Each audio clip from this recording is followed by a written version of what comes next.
Adam Scott, winner on the PGA Tour again, using the long putter. His is even longer than the three you brought here.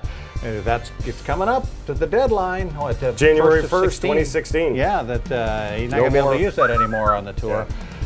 What are guys going to go to? You've got some thoughts on that. Great question. Well, I brought in 3 different length putters today. I brought in a more conventional length putter. This is 34 inches, okay? I'd say a majority of people probably use something in that area, 34, 35. I've got a long one here.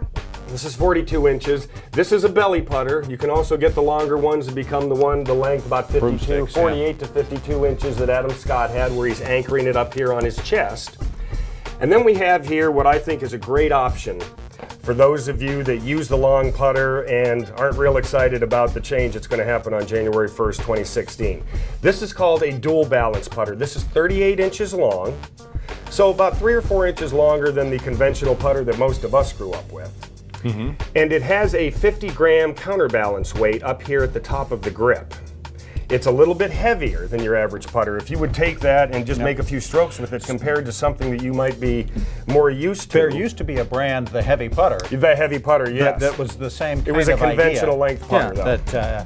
A few guys, Troy Madison on the tour, I think he putted with it for a while. But yeah, you can feel there is a weight in the top end of the putter to kind of even things out. It is a little bit heavier, and you've got to be really short to use it as belly putter. That's right. Very good point.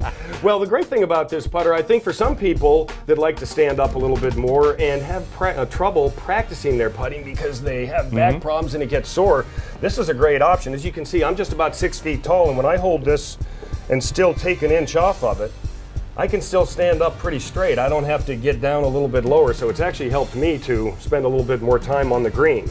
Okay, as I mentioned, this is a little bit of a heavier putter, and this is why it's a great benefit. This is the important part of this heavier This is putter, right here, okay? We've got a face here and a head that's really been engineered and designed to have a lot of balance to it. But because it's a heavier putter, it's very important that you use this in a particular way. And what way is that? You really have to make sure that when you stroke one of these dual balance putters, your stroke is very pendulum and very paced.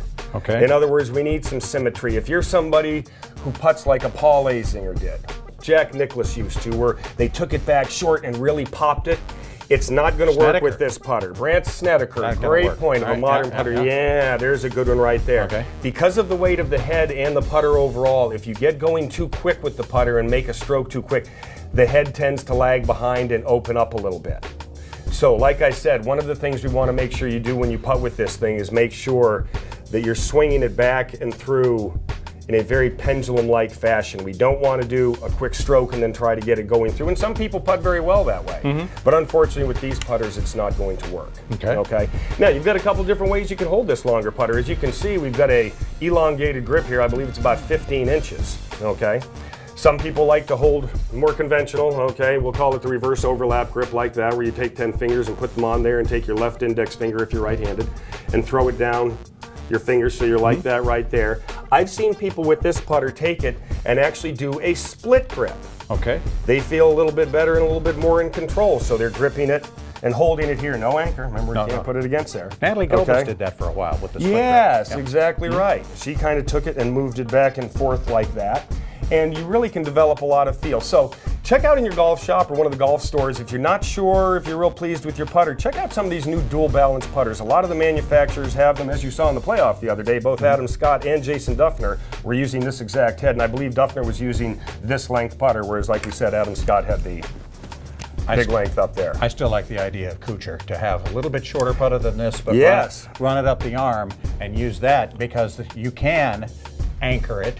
You can put it right here on your arm, but anybody that tries that, I caution you to make sure that you've got a decent amount of degrees of loft on your putter, because you generally have to bring it forward and the face is going to tilt in. So generally, I think Kuchar has about 7 or 8 degrees of loft on his putter, if I'm not mistaken. Could use it as a wedge, too. That's right. So you can go check out dual balance putters, see if they might help your game just a little bit. All right.